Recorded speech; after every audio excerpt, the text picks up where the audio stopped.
Breaking news చూస్తున్నాం. Komatireddy Rajagopal Reddy తీరుపైన Congress party సీనియర్లు serious అవుతున్నారు. రాజగోపాల్ రెడ్డి వ్యవహార శైలిని తప్పుపడుతున్నారు సీనియర్లు. ఎన్నిసార్లు హెచ్చరించినా పార్టీ లైన్ దాటి వ్యవహరించడం పైన ఆగ్రహం వెలగక్కుతున్నారు. రాజగోపాల్ రెడ్డిపై చర్యలు తీసుకోవాలంటూ సీనియర్లు పట్టుబడుతున్నారు. సీఎం మంత్రులను టార్గెట్ చేయడం పైన అసహనం వెలగక్కుతున్నారు. ఇప్పటికే రాజగోపాల్ రెడ్డికి పిసిసి చీఫ్ వార్నింగ్ కూడా ఇచ్చారు. గీత దాటితే వేటు తప్పదంటూ హెచ్చరించారు. తెలంగాణ ఉద్యమంతో సంబంధం లేని వాళ్ళు పెద్ద పదవుల్లో ఉన్నారంటూ ఇటీవల రాజగోపాల్ రెడ్డి చేసిన కామెంట్స్, ఆంధ్ర నేతల మోచేతిని తాగిన వారు, కాంగ్రెస్తో సంబంధమే లేని వారు తెలంగాణని ఏలుతున్నారంటూ ఆయన చేసినటువంటి మాటలు, 1,00,000 కోట్లు దోచుకుంటున్నారని చేసిన వ్యాఖ్యలు ఇప్పుడు కాంగ్రెస్ పార్టీ సీనియర్లని, కాంగ్రెస్ పార్టీకి సంబంధించిన కీలకమైన నేతల్ని ఆగ్రహానికి గురి చేస్తూ ఉన్నాయి. మంత్రులను టార్గెట్ చేయడం, ముఖ్యమంత్రిని టార్గెట్ చేయడం, పిసిసి అధ్యక్షుడిని టార్గెట్ చేయడం, ఈ రకంగా ఆయన చేసినటువంటి వ్యాఖ్యలు ఇప్పుడు కాంగ్రెస్ పార్టీలో అనేక రకాల చర్చలకు దారితీస్తున్నాయి. చాలా సీరియస్గా వాళ్ళందరూ కూడా వార్నింగ్ ఇస్తున్నారు. గీత దాటితే వేటు తప్పదని మహేష్ కుమార్ గౌడ్ కూడా వార్నింగ్ ఇచ్చారు. రాజగోపాల్ రెడ్డి ఈ మాటలన్నిటికీ కారణం ఒకటి, మంత్రి పదవి. ఆయనకే కనుక మంత్రి పదవి ఇస్తే బహుశా ఇవన్నీ వివాదాలకి ఫుల్ స్టాప్ పడుతుందేమో. ఆయనకే కనుక మంత్రి పదవి ఇస్తే ఈ మాటలన్నిటికి కూడా చెక్ పడుతుందేమో. ఆంధ్ర వాళ్ళ మోచేతి నీళ్లు తాగుతున్న వాళ్ళు, లేకపోతే తెలంగాణ ఉద్యమానికి సంబంధం లేని వాళ్ళు, ఇలాంటి వాళ్ళు 1,00,000 కోట్ల రూపాయలు దోచుకుంటున్న వాళ్ళు తెలంగాణని ఏలుతున్నారని చెప్పి రాజగోపాల్ రెడ్డి చేసిన మాటలు, వ్యాఖ్యలు ఇప్పుడు హాట్ టాపిక్ అవుతున్నాయి. మా ప్రతినిధి శ్రీధర్ సిద్ధంగా ఉన్నారు. శ్రీధర్, ఏంటి కోమటిరెడ్డి రాజగోపాల్ రెడ్డి రోజు రోజుకి తన వాయిస్ని పెంచుతున్నారు, తన ఆగ్రహాన్ని వెలుగక్కుతూ ఉన్నారు, సంచలనమైన వ్యాఖ్యలతో వార్తలు నిలుస్తూ ఉన్నారు. ఈసారి కొంత డోస్ పెంచారు. మోచేతి నీళ్లు తాగుతున్నారు, ఆంధ్ర వాళ్ళ మోచేతి నీళ్లు తాగుతున్న వాళ్ళు, తెలంగాణతో ఉద్యమంతో సంబంధం లేని వాళ్ళు, 1,00,000 కోట్లు దోచుకున్న వారు తెలంగాణని ఏలుతున్నారని మాట్లాడుతున్నారు. సో ఆయన మాట్లాడుతున్న మాట డైరెక్ట్గా ముఖ్యమంత్రి రేవంత్ రెడ్డి టార్గెట్ చేసినట్టుగానే ఉంది. ఈ వ్యాఖ్యల పట్ల అటు ప్రభుత్వం నుంచి ఎటువంటి యాక్షన్ ఉండబోతోంది, లేదా పార్టీ నుంచి ఎటువంటి యాక్షన్ ఉండబోతోంది? ఏమన్నా జట్టు రాజగోపాల్ రెడ్డి చేసినటువంటి వ్యాఖ్యల మీద కాంగ్రెస్ శ్రేణులు మండిపడుతున్నారు. ఎందుకంటే రాజగోపాల్ రెడ్డికి సంబంధించినటువంటి అంశంలో మంత్రి పదవి ఇస్తానన్న మాటకు సంబంధించి హైకమాండ్తో మాట్లాడుకోవాలని ఒకవైపు పిసిసి చెప్తుంటే, మరొక పక్క రాజగోపాల్ రెడ్డి వ్యాఖ్యలు అటు పార్టీకి కానివ్వండి, అటు ప్రభుత్వాన్ని ప్రతిష్టకు కూడా భంగం కలిగించే విధంగా ఉన్నాయి. కాబట్టి రాజగోపాల్ రెడ్డి లాంటి వ్యక్తుల మీద చర్యలు తీసుకోవాలి. దీనికి సంబంధించి రాజగోపాల్ రెడ్డి మీద పదే ఇది కొత్తగా కాదు. గతంలో కూడా రాజగోపాల్ రెడ్డి ప్రభుత్వం పైన అసెంబ్లీ వేదిక బయట కూడా మాట్లాడారు. మరొక పైన పార్టీ పైన కూడా రాజగోపాల్ రెడ్డి మాట్లాడమే కాకుండా మంత్రి పదవి రాలేదని రాజగోపాల్ రెడ్డి ఆగ్రహంతో, ఆవేశంతో ఉండి కూడా ఈ విధంగా మాట్లాడడం ఏదైతే ఉందో అది ఖచ్చితంగా కూడా పార్టీకి నష్టమే. కాబట్టి ఆయన మీద చర్యలు తీసుకోవాలంటూ కూడా కాంగ్రెస్ పార్టీలో ఇంటర్నల్గా డిమాండ్ పెరుగుతుంది. దానికి సంబంధించి ఎప్పుడైతే కాంగ్రెస్లో ఉన్నటువంటి సీనియర్లు కానివ్వండి, కాంగ్రెస్ నాయకులు కానివ్వండి పెద్ద ఎత్తున ఇటు పిసిసి మీద, ముఖ్యమంత్రి మీద కొంత ప్రెషర్ తెస్తున్నప్పటికీ కూడా నిన్న పిసిసి కూడా మాట్లాడుతూ రాజగోపాల్ రెడ్డి మాట్లాడినటువంటి మాటలన్నింటినీ కూడా గమనించాము. దాన్ని టైం తీసుకొని కూడా ఆయన పైన చర్యలు ఉంటాయి, అది ఆ విధంగా మాట్లాడాల్సింది కాదు అని చెప్పి పిసిసి బహిరంగంగా అటు మీడియా చిట్చాట్లో వచ్చి తెలిపినటువంటి ఇష్యూ చూస్తేనే పార్టీలో ఎంత సీరియస్గా రాజగోపాల్ రెడ్డి వ్యాఖ్యలను తీసుకున్నారో అర్థమవుతుంది. కానీ రాజగోపాల్ రెడ్డి అన్నటువంటి వ్యాఖ్యలు ఏవైతే ఉన్నాయో అవి ఇతర సామాజిక వర్గాలకు చెందినటువంటి నేతలు గిటనింటే ఈ పార్టీకి ఊరుకుంటున్నారా? ఎందుకు ఆ సామాజిక వర్గం నేత కాబట్టి ఊరుకుంటున్నారు? అసలు రాజగోపాల్ రెడ్డికి సంబంధించి ఉద్యమంలో ఉన్నటువంటి నేతలు ఇంకా లేరా అంటూ కూడా కాంగ్రెస్ శ్రేణులు ఇంటర్నల్గా రాజగోపాల్ రెడ్డి మీద ఫైర్ అవుతున్నట్టు కూడా గాంధీభవన్ వర్గాలు పేర్కొంటున్నాయి. అంతేకాక ఎందుకు రాజగోపాల్ రెడ్డిని మీద యాక్షన్ తీసుకోకుండా జంకుతున్నారు? ఆయన వ్యాఖ్యలు పూర్తి స్థాయిలో బాహాటంగా బహిరంగంగా వచ్చి చేయడం, అది కూడా మీడియా ముఖంగా చేయడం, అది కూడా ఒక మీటింగ్లో చేయడం, అది ఏదైతే ఉందో అది ఖచ్చితంగా కూడా ఆయన మీద యాక్షన్ తీసుకోవాలి. ఆయనకు సంబంధించినటువంటి ఖచ్చితంగా కూడా ఏ యాక్షన్ తీసుకున్నా సరే పార్టీకి సంబంధించి ఇతర నాయకులు కూడా మాట్లాడొద్దు, అటువంటి యాక్షన్ తీసుకోవాలన్న డిమాండ్స్ పెరుగుతున్నాయి. మరొక పక్క రాజగోపాల్ రెడ్డి కేవలం ముఖ్యమంత్రినే కాదు, ప్రస్తుతం మంత్రివర్గంలో ఉన్నారు. ఎందుకంటే మంత్రివర్గంలో ఉన్నటువంటి నేతలు ఇతర పార్టీల నుంచి వచ్చినప్పటికీ ఎన్నికలకు ముందు ఆ పార్టీలో నుంచి వచ్చినటువంటి నేతలకు సంబంధించి, పార్టీ బలోపేతమయ్యే నేతలకు సంబంధించి ఆ కొన్ని జిల్లాలకు సంబంధించినటువంటి జిల్లాలు సైతం కాంగ్రెస్ పార్టీ కూడా అక్కడ గెలిచింది, వాళ్ళకు మంత్రివర్గంలో ఇచ్చాము. అటువంటి వ్యక్తుల్ని అవమానపరచడం, ఎందుకంటే గెలిచినటువంటి వాళ్ళందరూ మంత్రివర్గంలో ఉన్న వాళ్ళందరూ కూడా కాంగ్రెస్ పార్టీ పెట్టాలి. రాజగోపాల్ రెడ్డి ఇంతలా ఆగ్రహానికి గురవుతున్నారు, ఇంతలా ఆయన మాట్లాడుతున్నారు అనుకున్నప్పుడు ఆయనకి కాంగ్రెస్ పార్టీలో గతంలో 2009లో ఎంపీగా పనిచేశారు, తర్వాత ఎమ్మెల్సీగా ఉన్నారు, మళ్ళీ ఎమ్మెల్యే గెలిచారు, ఎంపీ అయ్యారు, రకరకాలుగా ఆయన చరిత్ర కొనసాగుతుంది కాంగ్రెస్తో, ఆయన యొక్క ట్రావెలింగ్ కొనసాగుతుంది. ఈరోజు కాంగ్రెస్ పార్టీ పరిపాలిస్తోంది, ఎవరో ఆంధ్ర మోచేతి నీళ్లు తాగుతున్న వాళ్ళని ఇంకోటి మాట్లాడుతున్నారు. సో ఇన్ని రోజుల టైం ట్రావెల్ ఎప్పుడు ఆగ్రహం గురి కాలేదు, ఇప్పుడు ఇంతలా సీరియస్ అవుతున్నారంటే ఆయనకి మంత్రి పదవి ఇస్తే ఇవన్నీ తుడిచిపెట్టుకుపోతాయి, ఇవి రెండుకి పులుస్తా పడుతుందా?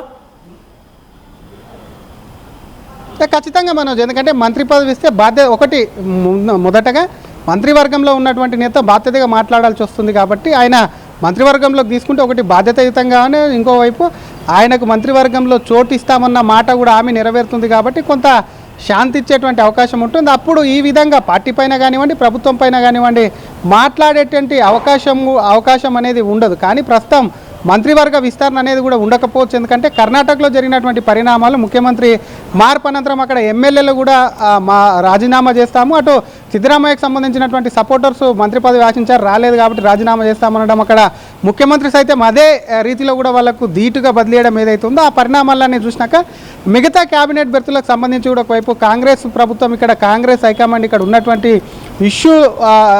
ఇష్యూ కాకుండా కూడా ప్రస్తుతం ఉన్నటువంటి క్యాబినెట్తోనే ముందుకు వెళ్ళాలని కొంత ఆలోచనకు వచ్చినట్టు కూడా రాజగోపాల్ రెడ్డికి కూడా సమాచారం అందిందని చెప్పి ఆయన వర్గాలు చెప్తున్నాయి. కాబట్టి దానికి సంబంధించి మంత్రి పదవి రాకున్నప్పటికీ పార్టీలో సముచిత స్థానం, ఎందుకంటే పార్టీలో ఉన్నటువంటి పాత నేతల్ని నేను ఎవరు అనట్లేదు, కొత్తగా వచ్చినటువంటి నేతలను, పాత నేతలను తొక్కేస్తున్నారు కాబట్టి అటువంటి వారి మీదనే ఆవేదనను రాజగోపాల్ చెప్తున్నటువంటి మాటలు ఏవైతున్నాయో అవి ఖచ్చితంగా కూడా రాజగోపాల్ రెడ్డి వ్యాఖ్యలు చూస్తే మాత్రం డెఫినెట్గా కొత్త నేతలు కూడా పార్టీలో చెలాయిస్తున్నారని చెప్పడమే కాకుండా తనకు మంత్రి పదవి ఇక రాదన్న ఆలోచనకు సైతం కూడా కోమటిరెడ్డి రాజగోపాల్ రెడ్డి వచ్చినట్టు ఆయన వ్యాఖ్యలు చూస్తే స్పష్టమవుతుంది. మొన్న చేసినటువంటి వ్యాఖ్యలకు, నిన్న చేసినటువంటి వ్యాఖ్యలకు మనకు కొంత తేడా కనిపిస్తుంది. ఎందుకంటే మొన్న మరొక ప్రత్యామ్నాయం ఉండబోతుంది, అటు తమిళనాడు రాజకీయాల వల్లే తెలంగాణలో కూడా రాజకీయాలు నడిపిస్తాం, రాష్ట్ర రాజకీయాలను మార్చేటువంటి శక్తి తమకు ఉందన్నటువంటి రాజగోపాల్ నిన్న తాజాగా మళ్ళీ మాట్లాడుతూ నేను ఎక్కడ కూడా పార్టీని కించపరచలేదు, తను కేవలం కొత్తగా వచ్చినటువంటి వ్యక్తుల గురించి చెప్పారు, పాత నేతల్ని తొక్కేస్తున్నారని చెప్తుండే కాంగ్రెస్ పార్టీ తెలంగాణ ఇచ్చింది, కాంగ్రెస్ అభివృద్ధి అనేది కూడా తెలంగాణ అభివృద్ధి సైతం కూడా కాంగ్రెస్తోనే జరుగుతుంది,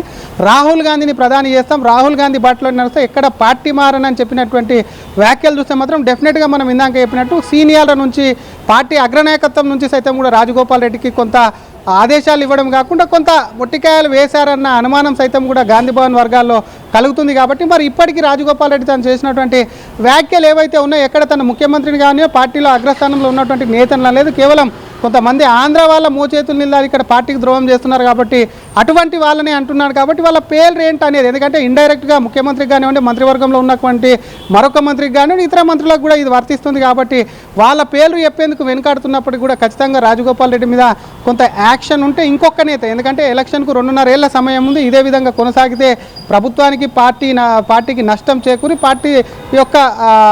పార్టీకి సంబంధించి ప్రతిష్ట కూడా దిగజారుతుంది. కాబట్టి ఆయన మీద మాత్రం ఖచ్చితంగా చర్యలు తీసుకోవాలన్న పట్టుబడుతున్నారు. దీనికి సామాజిక కోణం సైతం కూడా గాంధీ భవన్ వర్గాలు రుద్దుతున్నాయని చెప్పి కూడా సమాచారం. కాబట్టి ఖచ్చితంగా రాజగోపాల్ రెడ్డి విషయంలో, ఎందుకంటే ఆయన మాట్లాడినటువంటి నెక్స్ట్ డేనే పీసీసీ మాట్లాడి చర్యలు ఉంటాయని చెప్పడం చూస్తే మాత్రం ఖచ్చితంగా ఆయన మీద రాజగోపాల్ రెడ్డి బీజేపీ నుంచి తిరిగి గర్వాపస్లో భాగంగా కాంగ్రెస్ పార్టీలోకి రావడంలో నాది కీలక పాత్ర, నేను హామీ ఇచ్చాను, ఐఏఎస్ అధిష్టానం హామీ ఇచ్చింది అని చెప్పి రాజగోపాల్ రెడ్డి సోదరుడు వెంకటరెడ్డి చెప్తూ ఉంటారు. సో బహిరంగంగానే చాలాసార్లు చెప్పారు, ఆయన ఒక సిచ్యువేషన్ వచ్చినప్పుడు ఆయన అగ్రెసివ్గా కూడా రాజగోపాల్ రెడ్డికి ప్రామిస్ చేశారని కూడా మాట్లాడుకొచ్చారు. అంటే బీజేపీలోకి వెళ్ళి మళ్ళీ కాంగ్రెస్ రావడానికి నేనే ఇనిషియేట్ తీసుకుని అధిష్టానం ప్రామిస్ చేసిందని. సో ఇది జరగడం లేదు. మరి ఇంతటి స్థాయిలో రాజగోపాల్ రెడ్డి పార్టీకి, ప్రభుత్వానికి నష్టం చేకూర్చే విధంగా ఆయన మాట్లాడుతున్నారనేది సీనియర్లు మొత్తం చెప్తూ ఉన్నారు, ఇంక్లూడింగ్ మహేష్ కుమార్ గౌడ్ అయినా, లేకుంటే మంత్రివర్గంలో కొంతమంది మంత్రులైనా, గతంలో జానారెడ్డి గురించి మాట్లాడడం, ఇప్పుడు మహేష్ కుమార్ గౌడ్ గురించి మాట్లాడడం, ముఖ్యమంత్రి రేవంత్ రెడ్డి ఉద్దేశించి మాట్లాడడం, ఇవన్నీ జరుగుతున్నప్పుడు వెంకటరెడ్డి ఎందుకు తన సోదరుడికి సర్ది చెప్పలేకపోతున్నాడు, లేదు ఒక సమస్యకి పరిష్కార మార్గం చూపించలేకపోతున్నాడు, లెట్ ఇట్ గో అని వదిలేశారనుకోవాలా, లేకపోతే ఆయన ఎందుకు కామ్గా ఉన్నారు వెంకటరెడ్డి విషయాలపైన? మనోజ్ మీరు అన్నట్టుగానే లెట్ ఇట్ గో అన్న విషయాన్ని కూడా వెంకటరెడ్డి ఆ ఉద్దేశంకి వచ్చినట్టు స్పష్టంగా అర్థమవుతుంది. ఎందుకంటే గతంలో చూసాం రాజగోపాల్ రెడ్డికి సంబంధించినటువంటి వ్యవహారంలో ఒకవేళ రాజగోపాల్ రెడ్డికి క్యాబినెట్లో బెర్తిస్తే మాత్రం వెంకటరెడ్డిని తొలగిస్తారు, ఒకే కుటుంబానికి క్యాబినెట్లో బెర్తుండదన్న విషయానికి వచ్చినప్పుడు తన అన్న వేరువేరు సోదరులు అయినప్పటికీ వేరే ఇళ్లలో ఉంటున్నాం, వేరే సంసారాలు ఉంటున్నాం, ఏ విధంగా ఫ్యామిలీ అనేది కూడా అంతా ఒక్కటవుతుందని చెప్పి కోమటిరెడ్డి రాజగోపాల్ రెడ్డి ప్రశ్నించడం, గతంలో జరిగినటువంటి కొన్ని పరిణామాలు కోమటిరెడ్డి రాజగోపాల్ రెడ్డి మధ్య సైతం కూడా కొంత గ్యాప్ వచ్చింది, గ్యాప్ తీసుకొచ్చాయని చెప్పి పెద్ద ఎత్తున పుకాలు జరిగాయి. ఇటువంటి ఈ తరుణంలో కోమటిరెడ్డి వెంకటరెడ్డి మీరు అన్నట్టుగానే గతంలో బీజేపీలో ఉన్నటువంటి రాజగోపాల్ రెడ్డిని అటు కాంగ్రెస్లోకి తిరిగి తీసుకొచ్చారు. అయినప్పటికీ మంత్రి పదవి ఇస్తామన్న హామీ ఇచ్చారు. హామీకి సంబంధించి కోమటిరెడ్డి పదవికి ఎసరు వచ్చేటువంటి పరిస్థితి ఉంది కాబట్టి వెంకటరెడ్డికి వచ్చేటువంటి పరిస్థితి ఉంది కాబట్టి వెంకటరెడ్డి సైతం కూడా రాజగోపాల్ రెడ్డి మాట్లాడినటువంటి మాటలను ఆ మాటలపైన ఏ విధంగా రియాక్షన్ అవ్వలేని పరిస్థితి. ఒకవైపు తమ్ముడు, ఫ్యామిలీలో ఉన్నటువంటి తమ్ముడు, మరొకవైపు తను ప్రభుత్వంలో క్యాబినెట్లో ఉన్నాడు, మరొకవైపు ఎప్పటి నుంచో కాంగ్రెస్ పార్టీకి లాయల్గా ఉంటూ కాంగ్రెస్ పార్టీని అంటిపెట్టుకున్నాడు కాబట్టి తనకు ఒకవైపు రాజగోపాల్ రెడ్డి బాధ్యత తనదంటూ తీసుకొచ్చినప్పటికీ ప్రస్తుతం రాజగోపాల్ రెడ్డి మాట్లాడుతున్నటువంటి మాటలు ఒకవైపు ప్రభుత్వానికి, ఇంకోవైపు పార్టీకి కొంత ఇబ్బంది పెట్టినా సైలెంట్గా ఉండడమే బెటర్ అంటూ కూడా కోమటిరెడ్డి ఆ డిసిషన్కు వచ్చినట్టు సమాచారం. అందులో భాగంగా నిన్న క్యాబినెట్కు సైతం కోమటిరెడ్డి వెంకటరెడ్డి కొంత దూరంగా ఉండడం ఏదైతే ఉందో రాజగోపాల్ రెడ్డి వ్యాఖ్యలే ఆయనను కొంత ఇబ్బంది కలిగించి క్యాబినెట్లో దానికి మీద డిస్కషన్కి వచ్చేటువంటి ఛాన్స్ ఉంటుంది కాబట్టి దానికోసమే కొంత డుమ్మా కొట్టాడన్న ప్రచారం కూడా పెద్ద ఎత్తున కూడా కొనసాగుతుంది. Manoj. Right, thank you Sridhar. So Rajagopal Reddy వ్యాఖ్యలు మరోసారి కాంగ్రెస్ పార్టీలో పెను దుమారంగా మారాయి. కొంతమంది ఆంధ్ర నాయకుల మోచేతు నీళ్లు తాగే వాళ్ళు తెలంగాణ ఏలుతున్నారని, తెలంగాణ ఉద్యమంతో సంబంధం లేని వాళ్ళు తెలంగాణని ఏలుతున్నారని, తర్వాత లక్షల కోట్ల రూపాయలు దోచుకున్న వాళ్ళు తెలంగాణ ఏలుతున్నారనే రకంగా ఆయన మాట్లాడుకొచ్చారు. సో కాంగ్రెస్ పార్టీ అధిష్టానం కానీ, కాంగ్రెస్ పార్టీకి సంబంధించిన సీనియర్ మంత్రులు కానీ అందరూ కూడా రాజగోపాల్ రెడ్డి వ్యవహారం పైన కాస్త సీరియస్గా ఉన్నారు. లైన్ దాటితే వేటు పడుతుందని మహేష్ కుమార్ గౌడ్ కూడా హెచ్చరించారు. కానీ రాజగోపాల్ రెడ్డి రోజు రోజుకి తన డోసేజ్ని పెంచుతూ ఉన్నారు. మరి ఎక్కడి వరకు దారితీస్తుందో చూడాలి. ఒకసారి రాజగోపాల్ రెడ్డి ఏం మాట్లాడారో చూద్దాం. న్యాయం జరుగుతుంది, కాంగ్రెస్ పార్టీ ద్వారానే తెలంగాణ రాష్ట్రం అభివృద్ధి చెందుతుంది. ఇవన్నీ కూడా రాహుల్ గాంధీ గారి నాయకత్వంలోనే జరుగుతాయి కాబట్టి బయట నుంచి వచ్చిన వ్యక్తులు, పదవులలో ఉన్నోళ్ళు నిజమైన కాంగ్రెస్ పార్టీ కార్యకర్తలకు, కాంగ్రెస్ పార్టీ నాయకులకు అన్యాయం చేయొద్దు. లేదు, ఏం లేదు. కాంగ్రెస్ పార్టీనే ఉన్నా, రాహుల్ గాంధీ గారి నాయకత్వంలో కాంగ్రెస్ పార్టీనే ఉంటా. ఎక్కడ కూడా కాంగ్రెస్ పార్టీని ఎవరిని మన ప్రభుత్వాన్ని విమర్శించలేదు. కాకపోతే ఒకటి ఏంటంటే కాంగ్రెస్ పార్టీలో బయట నుంచి వచ్చిన వ్యక్తుల ఆధిపత్యం ఎక్కువై నిజమైన కాంగ్రెస్ పార్టీ నాయకులు, కార్యకర్తలకు అన్యాయం జరుగుతుంది అనేది నా భావన. రెండోది, నిజంగా కాంగ్రెస్ పార్టీ ప్రజాపాలన వచ్చింది కదా, ప్రజాపాలన వచ్చినప్పుడు తెలంగాణ ఉద్యమకారులను కానీ కాంగ్రెస్ పార్టీ నాయకులను కానీ మొదటి నుంచి వచ్చిన వాళ్ళకు కూడా గౌరవం దక్కాలనేది, ఈ ప్రభుత్వంలో వాళ్ళకు కూడా సముచిత గౌరవం కల్పించాలని చెప్పి నా భావన. మూడవది, ఇప్పుడు కూడా సీమాంధ్ర పాలకుల, సీమాంధ్ర మీడియా చెప్పు చేతల్లో మన తెలంగాణ కాంగ్రెస్ పార్టీ కానీ గవర్నమెంట్ కానీ నడపొద్దని, మన తెలంగాణ ఉద్యమం నడిచిందే తెలంగాణ ప్రజల ఆత్మగౌరవం కోసం. సో అదే ఆత్మగౌరవాన్ని నిలుపుకునేలా మన ప్రజాపాలన చేసుకోవాలని, ఆంధ్ర పాలకులకు వాళ్ళ చెప్పు చేతుల్లో మన ప్రభుత్వం ఉండకుండా పేదరికంలో మన ప్రజలకు మనకు సేవ చేయాలి తప్పితే వాళ్ళ పెట్టుబడిదారులకు, కాంట్రాక్టర్ల కోసం ఈ ప్రభుత్వం పనిచేయొద్దు అనేది నా భావన. అంటే ఒక మంచి ఉద్దేశంతో కాంగ్రెస్ పార్టీ ఎక్కడ ప్రజలలో బలహీన పడుతుందనే ఉద్దేశంతో ఒక కాంగ్రెస్ పార్టీ సైనికుడిగా ఎంతో మందికి అన్యాయం జరుగుతుందన్న భావన ఉన్నది కాబట్టి వాళ్ళందరికీ ధైర్యం చెప్తూ తప్పకుండా కాంగ్రెస్ పార్టీ కార్యకర్తలకు న్యాయం జరుగుతుంది. ఇప్పుడు కొంచెం అటు ఇటుగా ఉన్నా, ఎక్కడికైనా తప్పులు జరిగినా కానీ జరగొద్దని నేను మాట్లాడినాను. కాంగ్రెస్ పార్టీ ద్వారానే తెలంగాణ వచ్చింది, కాంగ్రెస్ పార్టీ ద్వారానే తెలంగాణలో పేదలకు న్యాయం జరుగుతుంది, కాంగ్రెస్ పార్టీ ద్వారానే తెలంగాణ రాష్ట్రం అభివృద్ధి చెందుతుంది. ఇవన్నీ కూడా రాహుల్ గాంధీ గారి నాయకత్వంలోనే జరుగుతాయి కాబట్టి బయట నుంచి వచ్చిన వ్యక్తులు, పదవులలో ఉన్నోళ్ళు నిజమైన కాంగ్రెస్ పార్టీ కార్యకర్తలకు, కాంగ్రెస్ పార్టీ నాయకులకు అన్యాయం.